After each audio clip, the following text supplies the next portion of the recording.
गीता अध्ययन के Republic day session में आपका स्वागत। हमारे साथ बत्रा सर हैं और हर स्पेशल मौके पर सर हमारे साथ होते हैं उस खास दिन के बारे में हमें कुछ ना कुछ जानकारी देने के लिए। सर से निवेदन कि आज की शुभकामनाएं रिपब्लिक डे की पूरे ग्रुप की तरफ से सबके लिए दें। सर का स्वागत। हरिओम जी। धन्यवाद आशु जी, और सब समय देने के लिए मेरे को बहुत बहुत धन्यवाद। सबको गणतंत्र दिवस की बहुत बहुत बधाई। बहुत मुश्किल से ये दिन मिला था हमको, और इसको संभाल के रखना हम सबकी जिम्मेवारी भी है। इसी से रिलेटेड थोड़ी सी मैं जानकारी आपके साथ साझा करना चाहूंगा कि अगस्त 47 में जब देश आजाद हो गया तो भारत सरकार का कानून, नया कॉन्स्टिट्यूशन बनाना का काम सौंपा गया। जब वो तैयार हो गया तो उसके लिए प्रिंट करने का था कि प्रिंट करेंगे और उसकी कई कॉपियां बनेगी। तो जवाहरलाल नेहरू ने कहा कि नहीं, इसको प्रिंट नहीं, हाथ से लिखवाएंगे।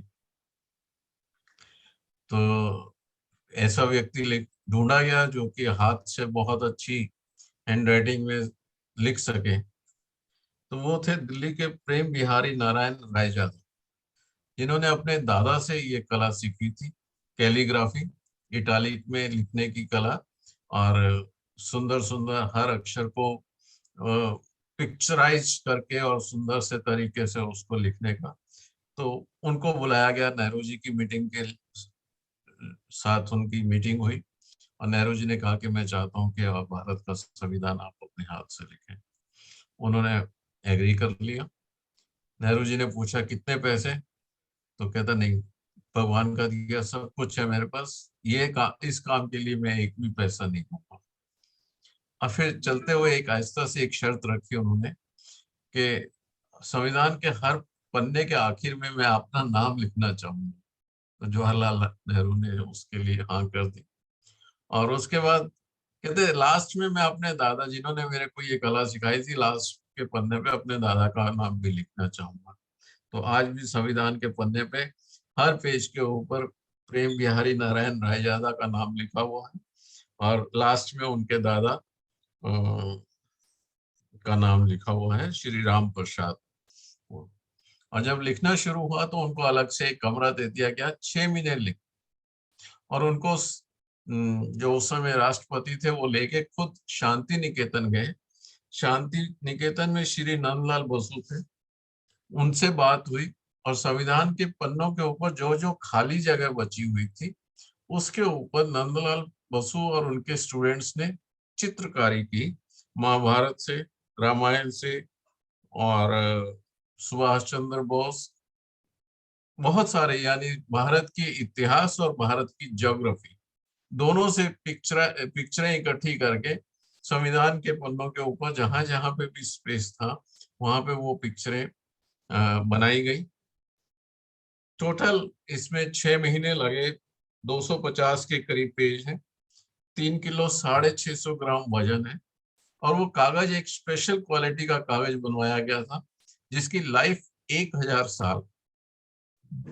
सारा संविधान लिखने में 432 पेन लगे, और निब भी वहां उस समय देश में नहीं बनती थी, इंग्लैंड और चेकोस्लोवाकिया से निबें मंगाई गई, 303 निबें लगी पूरा संविधान लिखने में।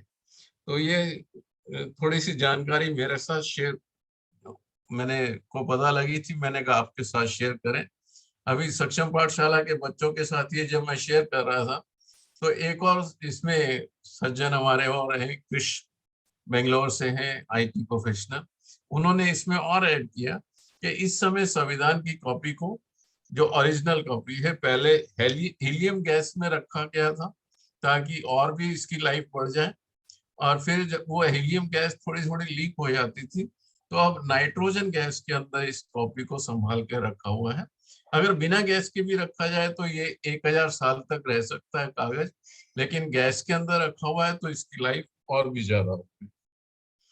और इसी से जुड़ती हुई एक और खबर बड़ी अजीब सी, मेरे को जब मैंने पढ़ी तो विश्वास नहीं हुआ, फिर पता लगा। इस बार जो 26 जनवरी का त्योहार दिल्ली में मनाया गया, और भारत सरकार ने जो उसका इनविटेशन लोगों को भेजा, उस इनविटेशन के नीचे एक लाइन लिखी हुई है sow this card to grow an आंवला प्लांट, कि आप उस इनविटेशन कार्ड को धरती में दबा दीजिए, उसको बो दीजिए, उसके अंदर आंवला प्लांट का बीज जो है वो डला हुआ है और उस वहां से एक आंवला प्लांट होगा।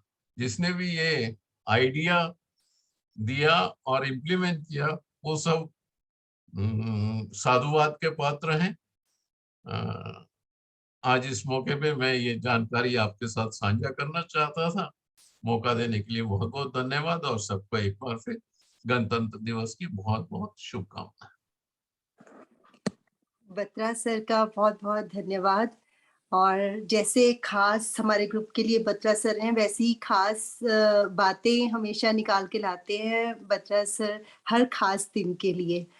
आज भी सर ने हमें वो बातें बताई जो हम में से बहुत से लोग नहीं जानते हैं। गणतंत्र दिवस के बारे में ही और स्वतंत्रता दिवस में ही बहुत से लोग तो कंफ्यूज हो जाते हैं कि कौन सा गणतंत्र दिवस है और कौन सा स्वतंत्रता दिवस है, जबकि उसे जानने की, अपने इतिहास को जानने की बहुत ज्यादा जरूरत है। सर ने बड़े विस्तार से हमें गणतंत्र के बारे में कि कैसे संविधान लिखा गया और कैसे उस पुस्तक के बारे में कि कितने पेज हैं, कैसे संभाला गया है, सारी जानकारी दी।